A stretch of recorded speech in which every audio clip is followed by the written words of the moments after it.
Hoy día quiero compartir con ustedes un mensaje que he titulado Morir para vivir.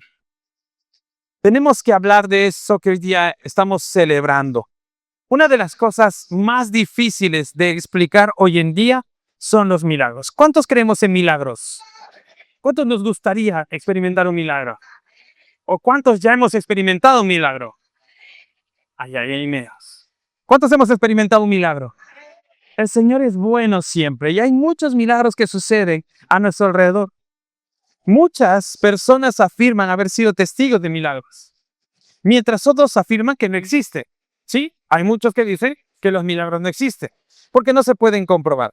Pero saben, el milagro más asombroso de toda la historia de la humanidad es la resurrección de Jesús. Pero antes de entrar en el detalle de ese milagro, vamos a definir qué es un milagro. Tenemos que hablar un poquito de eso.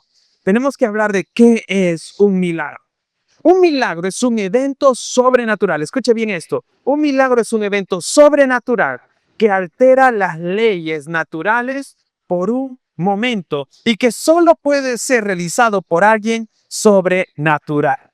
Mira, qué interesante que es eso. Un milagro es un evento sobrenatural que altera las leyes naturales por un momento y que solo puede ser realizado por alguien sobrenatural.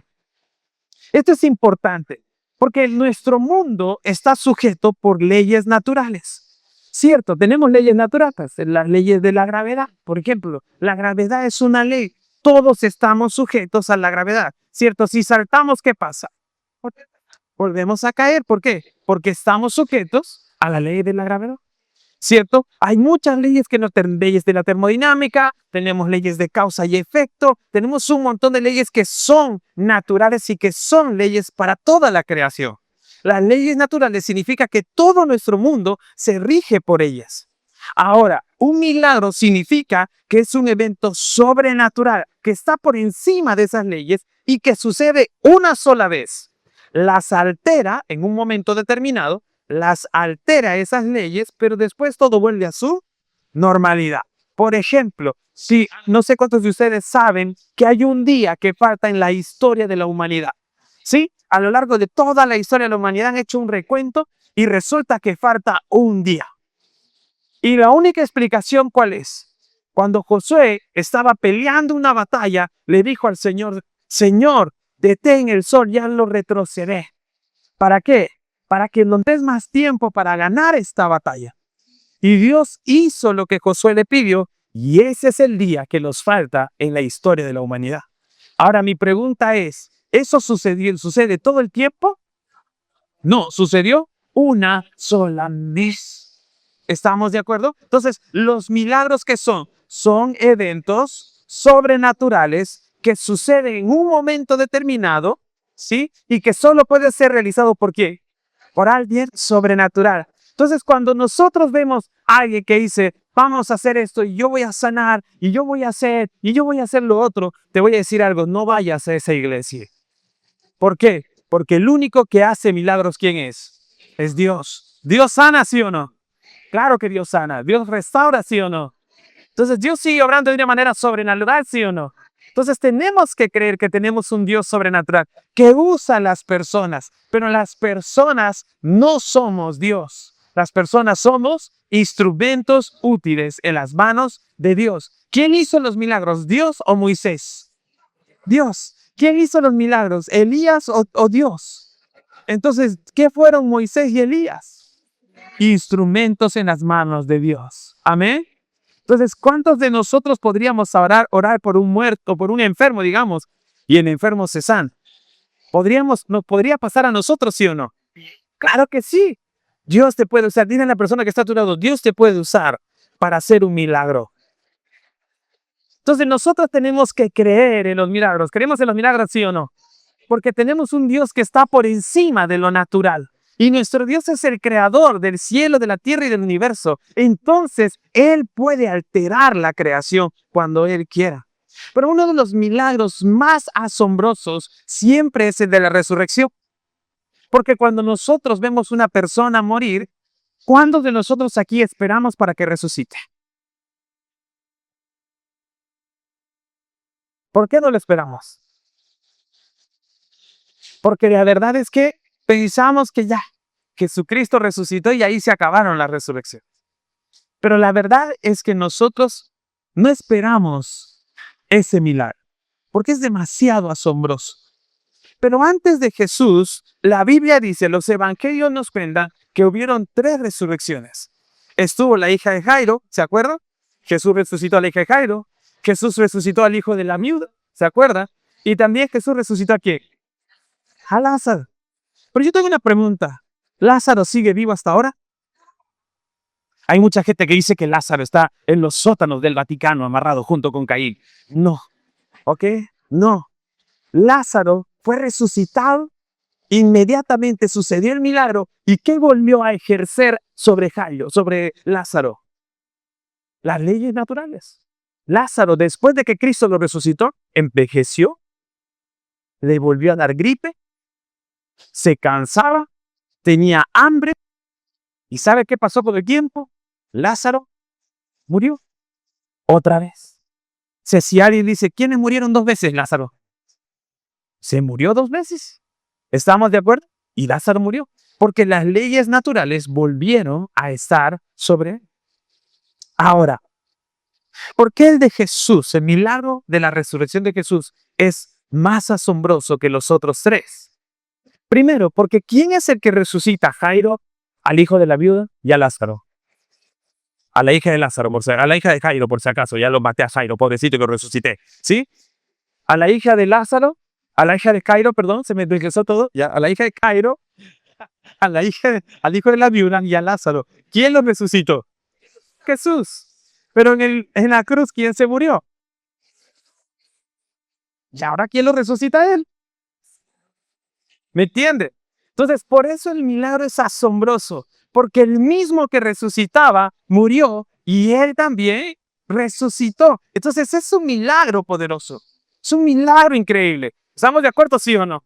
Entonces, nosotros tenemos que tener fe en el milagro de Jesús. Mira lo que explica la Biblia. Lucas capítulo 24, versículos del 1 al 7, nos cuenta esta historia increíble de este milagro. Dice, el domingo muy temprano por la mañana, las mujeres fueron a la tumba llevando las especias que habían preparado. Encontraron que la piedra de la entrada estaba corrida a un costado. Entonces entraron, pero no encontraron el cuerpo del Señor Jesús. Mientras estaban allí perplejas, de pronto aparecieron 2 hombres vestidos con vestiduras resplandecientes. Las mujeres quedaron aterradas y se inclinaron rostro en tierra. Entonces los hombres preguntaron, ¿por qué buscan entre los muertos a alguien que está vivo? Él no está aquí, ha resucitado.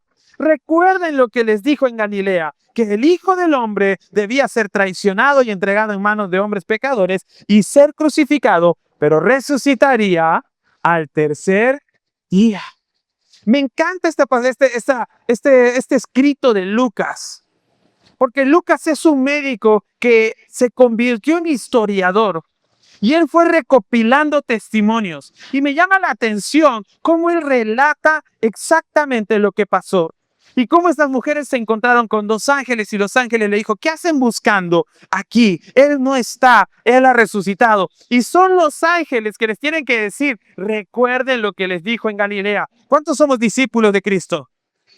¿Cuántos somos hijos de Dios? No te olvides de la palabra de tu Dios. No te olvides de las promesas de tu Dios. Porque en los momentos más difíciles, lo que el diablo va a hacer es robarte las promesas de Dios. Porque Él es ladrón, Él ha venido ¿a qué? A robar, matar y destruir. No te olvides de eso. Entonces, ¿cuántos hemos recibido palabra de Dios? ¿Cuántos tenemos una promesa de Dios en el corazón? No te olvides esta palabra. Porque en los momentos difíciles, una tendencia humana es olvidarnos de la palabra de Dios. Y por eso estamos los pastores constantemente predicando, haciendo recordar la palabra de Dios, haciendo recordar lo que Dios nos ha dicho. Y por eso tenemos que prestarle atención a la resurrección, porque es algo que no debemos olvidar. Entonces, ¿por qué es importante la resurrección de Jesús? En primer lugar, porque Jesucristo es la primicia de la resurrección. Jesucristo es la primicia de la resurrección. 1 Corintios capítulo 15 versículos 20 al 23 dice lo siguiente. Dice, lo cierto es que Cristo sí resucitó de los muertos. Hermanos, quiero parar un momento y hacer un paréntesis quizás, pero ¿sabes por qué la resurrección de Jesús sí es real? ¿Por qué históricamente hablando sí se acepta la resurrección de Jesús? Porque para empezar, muchos historiadores que no son cristianos escribieron sobre la resurrección de Jesús. En segundo lugar, tenemos 4 evangelios que hablan de la resurrección de Jesús. Eso quiere decir que hay 4 autores en distintas partes del mundo escribiendo sobre un mismo evento, que Jesús resucitó.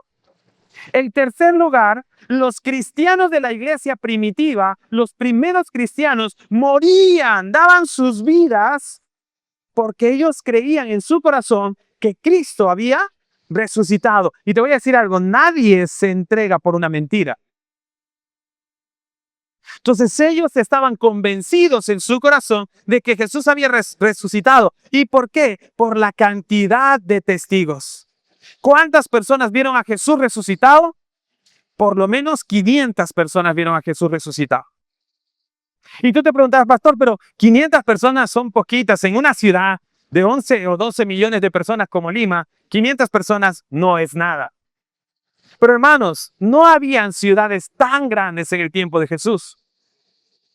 La ciudad de Jerusalén, en ese tiempo, en promedio, tenían 5,000 a 6,000 habitantes. ¿Cuántos? 5,000 a 6,000 habitantes. Ahora la pregunta es, ¿cuánto representa de la población total de Jerusalén de ese momento 500 personas? En promedio, el 10%. ¿Sí o no? ¿Estamos? Ahora mi pregunta es, ¿el 10% de una población no es una muestra significativa? Los psicólogos que hacen estadística, ¿sí o no? Entonces, los que hacemos estadística, ¿sí o no? Es una muestra significativa, un 10% de toda la población. Entonces, hermanos, 500 personas vieron a Jesús resucitado e históricamente hablando, esa es una evidencia real. Entonces les pregunto, ¿la resurrección es real? ¿Sí o no? Sí, porque hay evidencias. Entonces, hermanos, dile a la persona que está a tu lado, tu fe y la mía no es una fábula, es real. Hermanos, nosotros tenemos una fe real y lógica. Nosotros no creemos en cuentos de hada. Nosotros creemos en lo que la evidencia bíblica nos dice. Y la evidencia bíblica nos dice que Jesucristo resucitó. Y no solo la evidencia bíblica, sino la evidencia histórica. ¿Estamos de acuerdo, sí o no? De los evangelios, amigos míos, los evangelios y la Biblia es el que más manuscritos hay en todo el mundo. Hay más manuscritos de la Biblia que de escritos de Aristóteles, de Platón. Hay más escritos de la Biblia que muchas novelas que hoy día nosotros aceptamos como reales. La Biblia es el bestseller más vendido en toda la historia. Es el libro más traducido a todos los idiomas o la mayor cantidad de idiomas en el mundo y se sigue traduciendo aún a los idiomas no alcanzados. Amigos míos, la Biblia es un libro realmente histórico y realmente comprobado. Es la palabra de Dios. Amén. Entonces, lo que nos dice la palabra en 1 Corintios 15, 20 al 23 es que lo cierto es que Cristo sí resucitó de los muertos. Y Él es el primer fruto de una gran cosecha, el primero de todos los que murieron. Así que ya ve, tal como la muerte entró en el mundo por medio de un hombre, ahora la resurrección de los muertos ha comenzado por medio de otro hombre. Así como todos mueren porque todos pertenecemos a Adán, todos los que pertenecen ¿a quién? ¿Todos pertenecen a quién? A Cristo recibirán vida nueva. Pero esta resurrección tiene un orden. Atentos al orden. Cristo fue resucitado primero como el primero de la cosecha.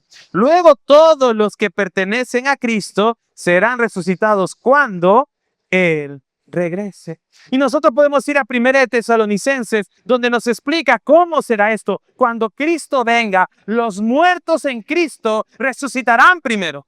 Y luego nosotros, los que si es que estamos en esta temporada por aquí todavía, nosotros, los que creemos en Cristo, seremos llevados juntamente.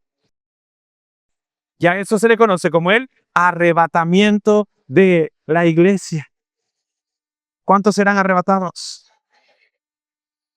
Algunos no han dicho amén. ¿Cuántos serán arrebatados? Dile a la persona que está a tu lado, cuidado, te quedas. Un día subimos a la casa, al tercer piso, y mi suegra no estaba. Y le digo, mi esposa me dice, el arrebatamiento. No, le digo. No. Es imposible. Pero nosotros tenemos que estar seguros de que Cristo va a resucitarnos y los que no experimentamos la muerte seremos arrebatados. Por eso hay un orden. Mire, prestarle atención a la resurrección de Cristo es importante porque Él es la primicia, significa que es el primero. Y nosotros tenemos que ver eso como un ejemplo. Que Jesucristo es la primicia de la resurrección significa que Él es el primero en resucitar con un cuerpo glorificado e inmortal, sirviendo para nosotros como una garantía y promesa de que todos los creyentes también resucitaremos. La Biblia nos enseña, hermanos, que nuestros cuerpos resucitados tendrán una gloria y perfección que no hemos conocido hasta ahora, y que fue la gloria y perfección con la que Cristo resucitó. Entonces, dile a la persona que está a tu lado, cuando resucites, vas a tener un cuerpo glorioso. Deja de preocuparte por el que tienes ahora. Mira lo que dice 1 Corintios 15, los versículos 42 en adelante. Dice, lo mismo sucede con la resurrección de los muertos. Cuando morimos, nuestros cuerpos terrenales son plantados en la tierra. ¿Dónde son plantados? En la tierra. Pero serán resucitados para que vivan por siempre. Nuestros cuerpos son enterrados en deshonra, pero serán resucitados en gloria. Son enterrados en debilidad, pero serán resucitados en fuerza. Son enterrados como cuerpos humanos naturales, pero serán resucitados como cuerpos espirituales. Pues así como hay cuerpos naturales, también hay cuerpos espirituales. Y este cuerpo que se enferma, este cuerpo que envejece, va a cambiar. La resurrección de Cristo es el ejemplo de que nosotros viviremos una esperanza para todos los que vivimos en este mundo. ¿Por qué es una esperanza? Por eso cuando uno de nosotros, como hijo de Dios, muere, a veces la gente dice, pero ¿por qué no estás sufriendo más? Deberías tomarte un año para llorar. Deberías tomarte un año para vestirte de negro. Hay gente que te va a criticar, no sé si les ha pasado, pero hay gente que te critica. Mira, ya se viste de blanco, de verde, de rosado. Si no llevas ni 2 semanas de muerto el papá, la mamá, lo que sea que se haya fallecido. Y te critica. Pero es que no entienden la razón de nuestra esperanza. ¿Y cuál es la razón de nuestra esperanza? Es que esto solamente es un hasta luego. Porque los que realmente estamos en Cristo, nos veremos pronto. Amén. Nos veremos pronto. Es una despedida, pero no es un adiós, sino es un hasta pronto. Un hasta luego. Entonces, por eso la muerte, nosotros como cristianos la vemos de una forma distinta. Y de repente por eso la gente dice, ay, ¿y por qué no te veo llorando? Te veo bien. Te veo haciendo, te veo dando, te veo acá, te veo saliendo. Para empezar, no escuche la gente. Pero, o sea, para secundar, usted y yo tenemos una esperanza puesta en ¿quién? En Cristo Jesús. Y si Él resucitó primero, ¿qué nos va a pasar a nosotros?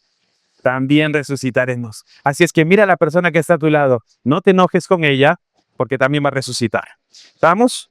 Entonces lo vas a ver por la eternidad. Tienes que disfrutarlo. Amén. Entonces, hermanos, nosotros tenemos que tener esa fe. Y esa es la fe que los mártires tenían. Por eso muchas de las personas me preguntan, pastor, ¿y por qué la gente moría en el circo romano? Cuando tú lees historia, vas a ver cómo la gente moría. Los cristianos eran asesinados literalmente en el circo romano. La gente dice, pastor, ¿pero por qué no se defendían? ¿Sabes por qué? Porque los registros cuentan que los cristianos se ponían en esos palos donde estaban llenos de madera y los prendían y cantaban alabanzas a Dios. Y uno dice, pero ¿por qué cantaban alabanzas? ¿Por qué no pedían auxilio? ¿Por qué los cristianos entraban con sus hijos en brazos, sus hijos pequeños, y se ponían todos juntos y los padres trataban de cuidar a sus hijos cuando soltaban a los leones para que los despedacen? La gente pregunta, pastor, ¿por qué esta gente no pedía ayuda? Porque tenían una esperanza de que al morir ellos iban con su Creador. Y ellos tenían claro en su corazón que tenían vida y vida eterna, porque de tal manera amó Dios al mundo que ha dado su único Hijo para que todo aquel que en Él crea no se pierda, sino que tenga vida. ¿Cuántos tienen vida eterna aquí? No le tengas miedo a la muerte. ¿Sabes a qué le podemos tener miedo? Al cómo morir. Eso sí, te la compro y está bien, porque uno no sabe cómo va a morir. Cierto. Pero de que vamos a morir, todos vamos a pasar por ahí. Si es que Cristo no viene antes. Pero la muerte, amigos míos, es inevitable. Pero yo tengo una pregunta. Entonces, si la muerte es inevitable, ¿a dónde vas después de la muerte? ¿La muerte es inevitable, sí o no? Todos vamos a morir. Pero la pregunta es, entonces, ¿a dónde vas después de la muerte? Los mártires tenían fe y por eso muchos de ellos entregaban su vida a Cristo y por Cristo, porque tenían la certeza en su corazón de que iban a resucitar tal como Cristo lo había hecho. Por eso la Biblia sostiene que la resurrección es vital para nuestra fe. 1 Corintios capítulo 15, seguimos en 1 Corintios 15, el versículo 13 y 14, dice lo siguiente: pues si no hay resurrección de los muertos, entonces Cristo tampoco ha resucitado. Y si Cristo no ha resucitado, entonces toda nuestra predicación es inútil y la fe de ustedes también es inútil. Hermanos, yo no creo que nadie sea capaz de entregar su vida por una fe inútil. Como iglesia tenemos fe de que Cristo ha resucitado, ¿sí o no? Por eso les presenté, antes de llegar a este punto, les di evidencias.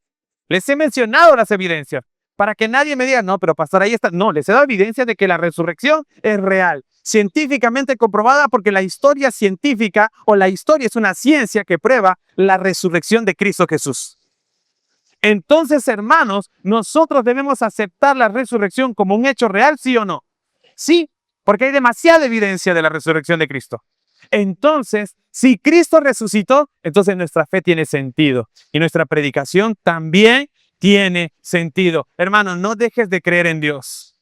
Pastor, ¿pero por qué estamos hablando de esto? Porque si tú tienes un Cristo resucitado, entonces debes alinear tu vida a ese Cristo.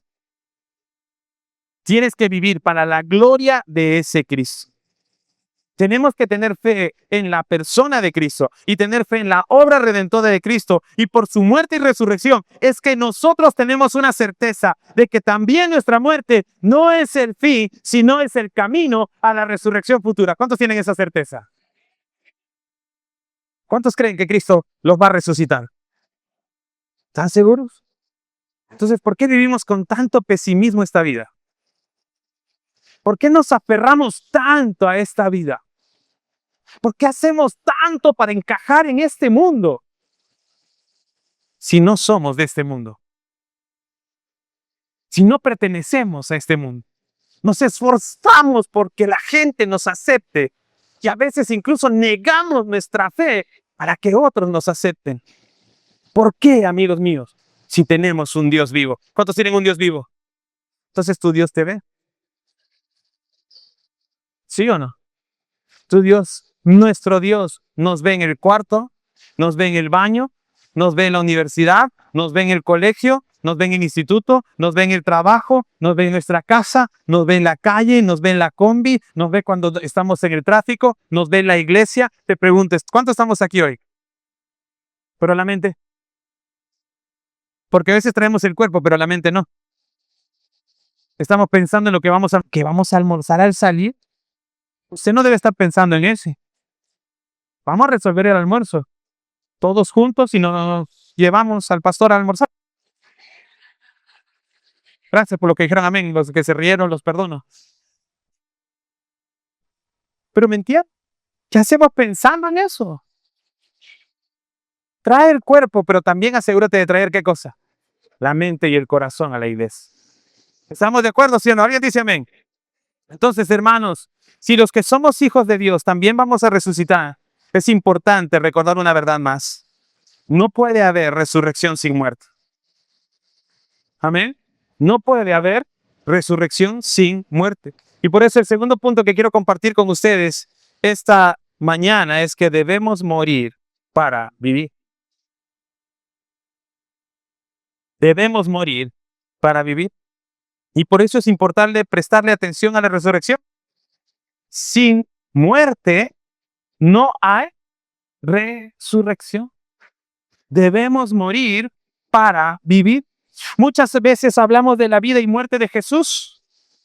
Para nosotros es importante la muerte y la vida de Jesús en dos aspectos, especialmente la muerte. Porque a través de su muerte es que nosotros obtenemos perdón de pecados y acceso a la vida eterna. Por eso es importante la muerte de Jesús. Por eso celebramos Semana Santa y es la semana más importante del calendario de todo el año, como iglesia, como cristianos. ¿Por qué? Porque Cristo se entregó por nosotros.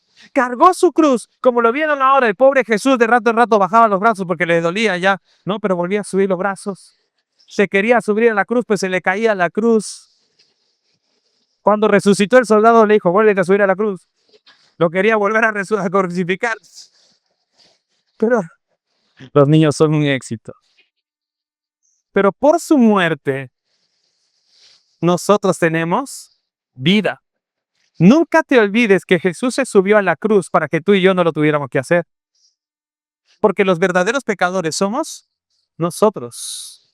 Cristo era el inocente y por eso se le llama el Cordero de Dios que quita el pecado del mundo. Y Cristo vino a este mundo para que por su muerte quitarle el poder al pecado que vive en nosotros. Por eso, cuando nosotros leemos, lo primero que estábamos leyendo en 1 Corintios 15, el versículo 20 al 30 dice,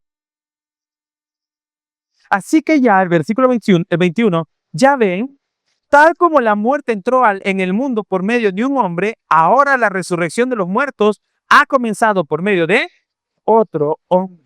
Hermanos, la muerte entró al mundo por un hombre. ¿Quién es ese hombre? Adán. Y todos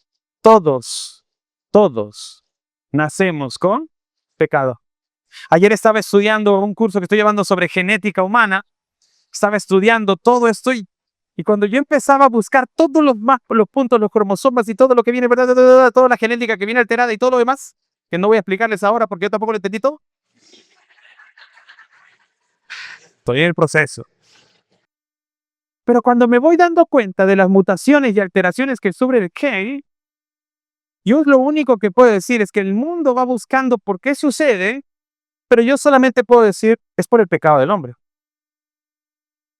Nosotros fuimos creados perfectos, Adán y Eva, pero en el momento que el hombre pecó, nos afectó físicamente y por eso todos nacemos con pecado.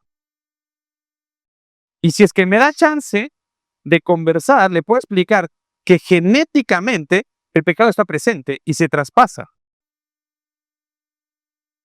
Entonces tengamos cuidado de no pensar que, no, es que los niños son inocentes. Los niños son inocentes hasta que tienen conciencia. A partir de eso, amigos míos, hay que predicarles. Porque en el momento que se hacen conscientes son culpables de pecado. Cuidado. Por eso dice, instruye al niño en su camino y aun cuando fuere mayor no se apartará de él. Por eso nosotros insistimos, dejen que los niños suban a la clase, dejen que los niños estén allá. A veces los papás se salen al patio y los niños están corriendo, saltando, gritando. Pero ¿quién tiene la responsabilidad de hacer que sus hijos conozcan a Cristo? Porque ¿quién tiene segura la vida mañana? ¿Quién de nosotros tiene segura la vida mañana? Si Dios no lo permita, te pasa algo a ti o a tus hijos, ¿dónde van tus hijos? O sea, tú como cristiano adulto ya te vas al cielo y tus hijos van al infierno. Cuidado. No sé si hasta allí me sigue. No estoy diciendo nada que la Biblia no diga, se lo acabo de mostrar en la Biblia.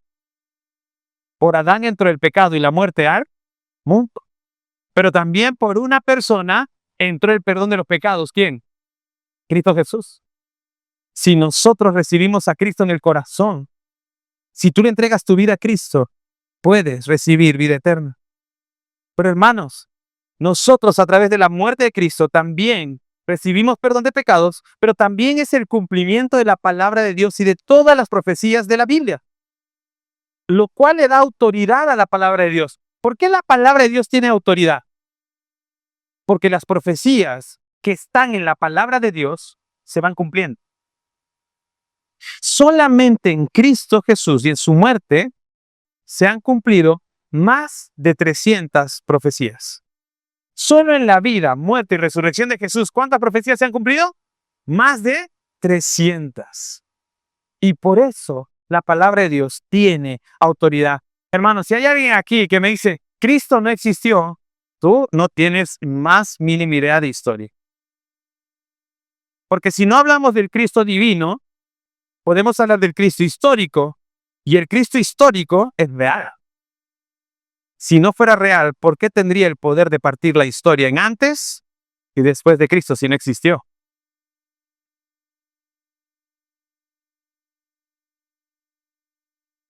No podemos negar que Cristo existió. Entonces, por el mismo hombre, Adán, entró el pecado al mundo. Por el mismo hombre, entró el perdón del pecado al mundo. Y la muerte de Cristo nos da vida eterna, pero también le da autoridad. La vida, la muerte y resurrección le da autoridad a la palabra de Dios. Pero algo en el que tal vez no pensamos mucho es que esto también debe replicarse en nosotros. Pastor, ¿por qué estamos hablando de esto? Te voy a explicar por qué. Porque Romanos capítulo 8, versículos 1 y 2 dice lo siguiente.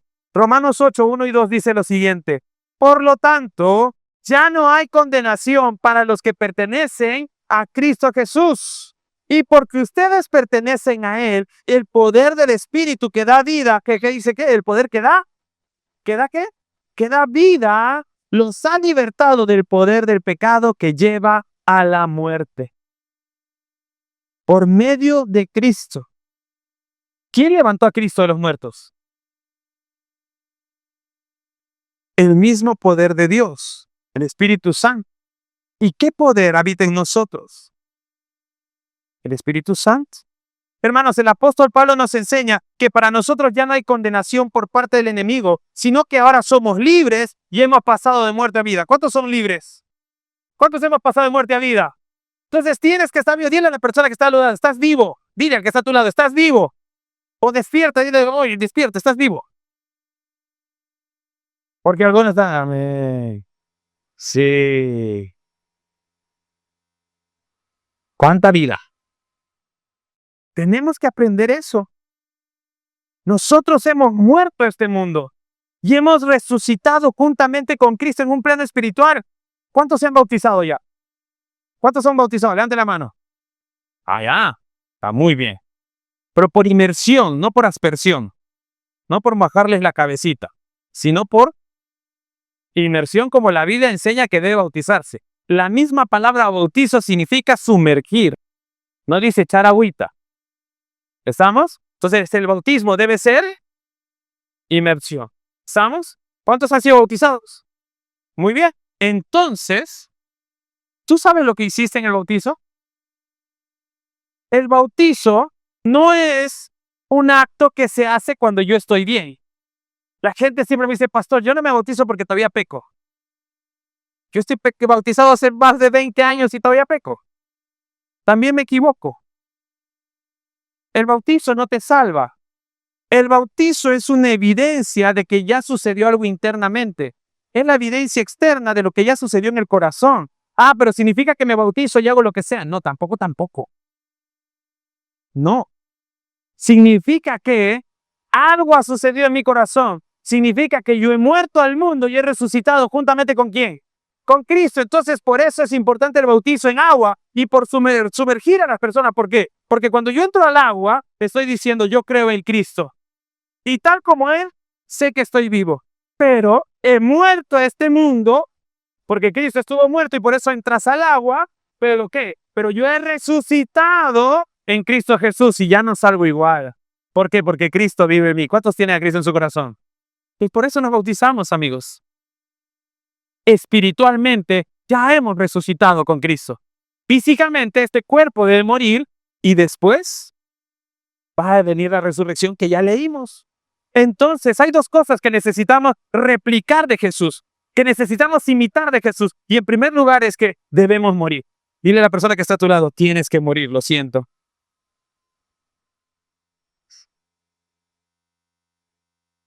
Tienes que morir. 2 de Corintios, pero vamos a ver qué tipo de muerte es la que quiero que repliquemos. 2 de Corintios 5, 14 y 15. Mira lo que dice la palabra del Señor. Sea de una forma u otra, el amor de Cristo nos controla. Ya que creemos que Cristo murió por todos, también creemos que todos hemos muerto a nuestra vida antigua. ¿A qué hemos muerto? ¿A qué hemos muerto?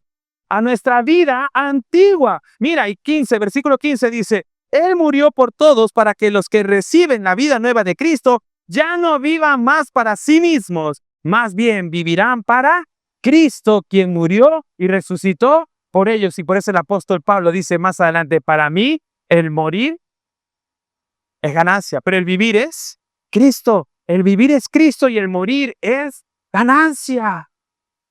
Hermanos, ¿para quién vivimos? Porque muchos estamos viviendo para nosotros mismos, para nuestros placeres, para nuestros gustos, para lo que nosotros queremos, pero no estamos viviendo para aquel que murió por nosotros. No. La Biblia dice que todos los que creemos debemos morir a nuestra vida antigua, y todos los que hemos recibido la vida nueva en Cristo ya no vivimos más para nosotros, sino que ahora vivimos para Cristo, quien murió y resucitó por nosotros. ¿Para quién vivimos? ¿Para quién vivimos? Para Cristo. ¿Cuántos estamos cumpliendo esta palabra? ¿Cuántos estamos viviendo para Cristo? ¿O cuántos honestamente estamos viviendo para nosotros mismos? Para nuestros placeres, para nuestros deleites. Tenemos trabajos. ¿Quién te dio el trabajo? Jesús, Dios. ¿Quién te dio la capacidad, el talento para que tú puedas trabajar? Dios. ¿Por qué tienes un trabajo que te ocupa hasta los domingos?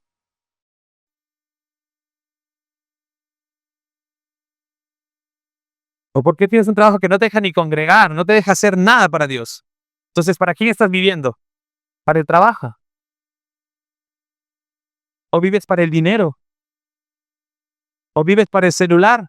Porque no podemos tener nuestro devocional, no podemos orar, porque andamos con el celular todo el tiempo, mirando videos, todo el tiempo en Netflix, todo el tiempo en Prime, todo el tiempo en Disney, todo el tiempo en TikTok, todo el tiempo en Reels.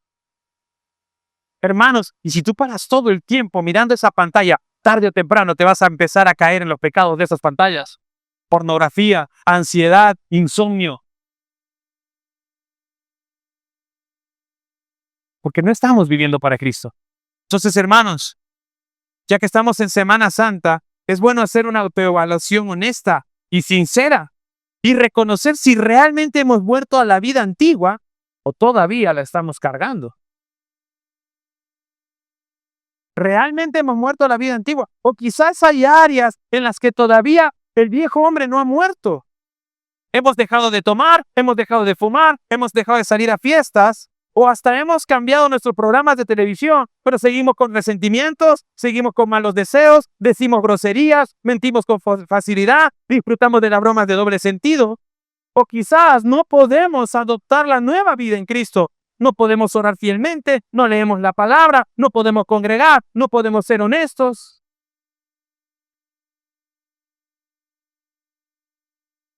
La Biblia dice, ya que creemos que Cristo murió por todos, también creemos que todos hemos muerto a nuestra vida antigua. Te pregunto, ¿cómo vas con eso? ¿Cómo vamos con morir a la vieja vida? Hoy es un buen día, hermanos, para preguntarnos a qué debemos morir, porque sin muerte no hay resurrección. Porque sin muerte no hay resurrección. ¿A qué debemos morir? Pero en segundo lugar, hay algo que tenemos que replicar de Cristo Jesús. Necesitamos replicar el cumplimiento de su palabra. ¿Qué significa esto? Con la vida y muerte de Jesús y resurrección de Jesús, se cumplieron, como les dije, más de 300 profecías, lo cual le da una autoridad, es una evidencia de autoridad para la palabra de Dios. Hermanos, lo mismo tiene que suceder en nosotros. Si nosotros hemos resucitado espiritualmente con Cristo, entonces debe haber evidencias de ese cambio. Y la Biblia lo llama los frutos del Espíritu. ¿Se acuerdan que hablamos de eso? Batalla espiritual, guerra espiritual, hicimos toda una serie. La pueden encontrar en YouTube si no la has visto. Pero tenemos que dar evidencias del Espíritu Santo. Ayer estaba en un lugar y de repente un carrito de Coca-Cola estaba parado y habían dos señores adentro. Yo estaba por ahí mirando y un grupo de muchachos rodearon el camión y se robaron algo.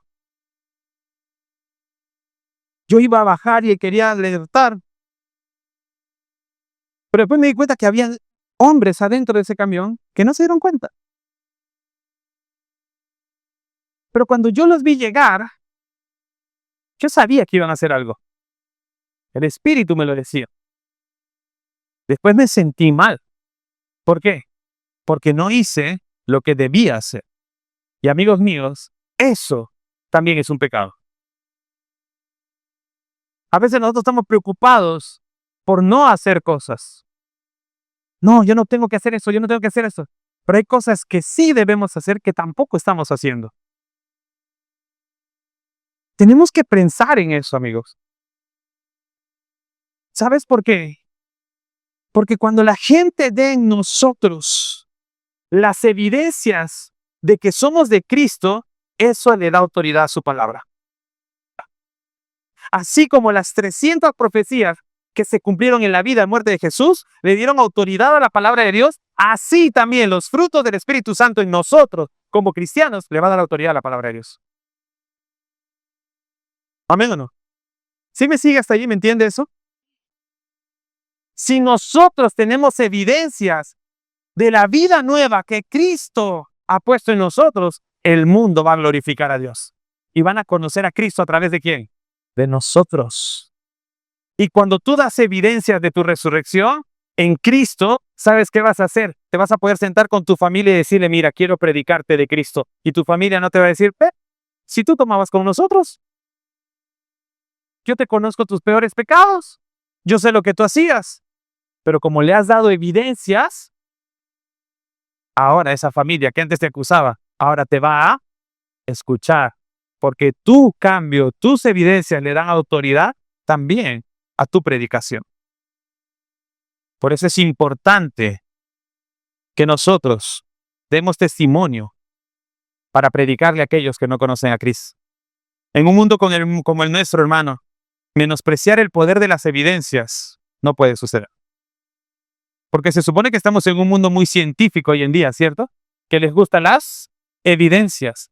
Entonces, hermanos, la Biblia dice que en nosotros como cristianos debe haber evidencias de cambio. No es como cuando el hombre dice, yo te amo, pero sigo hablando con 5 o 6 mujeres. Sigo riéndome del chiste de doble sentido. Sigo viendo cosas que no debo. Entonces, no amas, amigo mío. Es mentira. O tu amor está muy dañado y necesitas sanar tu amor. No sé si me siguen. Pero si tú dices algo y dices te amo, tiene que haber evidencias. Es como que alguien dice, tus hijos te dicen, mamá, ya no lo voy a volver a hacer. ¿Cuántos le creen? Mentira, las mamás le creen. Sí le crees. Y está bien, ¿por qué? Que es tu hijo. ¿Pero qué esperas ver? Cambio, evidencia, voy a tender mi cama. 40 años, no la atiende todavía. La mamá dice, no, es que mi bebé no está hecho para eso. Mi bebé tiene que casarse con alguien que le tienda la cama. Ahí no es, amiga. Bueno, ¿me entiende? ¿Estamos de acuerdo? Evidencias son importantes porque le dan autoridad a nuestra predicación. Entonces son dos cosas que replicamos de Cristo. Necesitamos morir a este mundo para resucitar en él. Y para eso tenemos que morir a la vida antigua y tenemos que dar evidencias de nuestra resurrección. Hermanos, hoy le llamamos Domingo de Resurrección. El primer día de la semana judía, donde la primera iglesia se reunía para celebrar que Cristo había resucitado. Pero también celebrar la esperanza viva de que nosotros juntamente con Él hemos sido y seremos resucitados. Porque debemos recordar lo que dice Romanos capítulo 8, versículo 11. El Espíritu de Dios, quien levantó a Jesús de los muertos, vive en ustedes. Y así como Dios levantó a Cristo Jesús de los muertos, Él dará vida a sus cuerpos mortales mediante el mismo Espíritu, quien vive en ustedes. Jesucristo nos da un recordatorio de su promesa y es su Espíritu Santo. ¿Cuántos tienen el Espíritu de Dios? Todos aquellos que hemos recibido a Cristo en el corazón, tenemos su Espíritu. Tenemos su Espíritu. ¿Y qué evidencia nos da ese Espíritu? De que el mismo poder que levantó a Cristo de los muertos, también vive en nosotros y le dará vida a nuestros cuerpos cuando llegue el momento. Hermanos, es vital reconocer el poder del Espíritu Santo en nosotros. Para poder morir cada día a nuestra vieja naturaleza y obtener la victoria juntamente con Cristo, hay que depender del Espíritu Santo. No debemos pretender morir a nuestra vida antigua con buenas intenciones o buenas decisiones solamente. Todos conocemos este dicho del infierno está lleno de buenas intenciones. No basta con una buena intención. Basta con tomar una buena decisión y es entregarle el corazón a Jesús. No debemos pretender morir a nuestra vida antigua solamente con buenas intenciones, sino que debe ser a través del poder del Espíritu Santo. No hay otro camino, no hay otra forma, y para eso necesitamos someternos al Espíritu Santo, para que haga su obra en nosotros. Quizás, hermano, has llegado por primera vez hoy a la iglesia. Quizás estás aquí y hoy día te has dado cuenta, yo creo que todavía no tengo el Espíritu de Dios. O de repente, después de la predicación, te has dado cuenta que hay cosas a las que todavía no has muerto. Pero te voy a decir algo. Hoy tu vida puede cambiar. Hoy debes creer con todo el corazón que Cristo vivió y murió por nosotros, pero que al tercer día Él ha resucitado. Si tú lo confiesas con tu boca y lo crees con tu corazón, entonces serás salvo. La invitación es para todos, porque Cristo quiere y puede obrar en todos nosotros. Y si ahorita tú estás diciendo, pero yo no voy a poder, ¿sabes por qué tú sientes que no vas a poder? Porque en tus fuerzas nunca lo vas a lograr. Solo se logra en el poder del Espíritu de Dios. Y hoy Cristo lo está ofreciendo para ti. Si tan solo tú hoy tomas la decisión de entregarle tu corazón a Él. Nunca es tarde. Siempre es un buen momento para recibir a Cristo. No importa los años que tengas en la iglesia. No importa de dónde vengas. No importa los pecados que hayas cometido. El poder de Dios es más grande que todo eso. No importa los gigantes con los que estás luchando, porque Dios es experto en derrotar gigantes. No importa si no ves un camino de salvación, porque nuestro Dios es experto de abrir caminos donde no los hay. No importa si hoy día has llegado obligado, porque para Dios tú no estás obligado aquí. Él te ha traído con un propósito, de salvarte. Hola, gracias por haberte conectado con el mensaje del día de hoy. Espero que realmente haya sido de bendición para ti y para tu familia. Si quieres profundizar en tu relación con Dios, puedes ponerte en contacto con nosotros a través de nuestra página web y con gusto estaremos dispuestos para ayudarte. Así es que te doy la bienvenida a nuestra iglesia, Centro de Fe y Esperanza.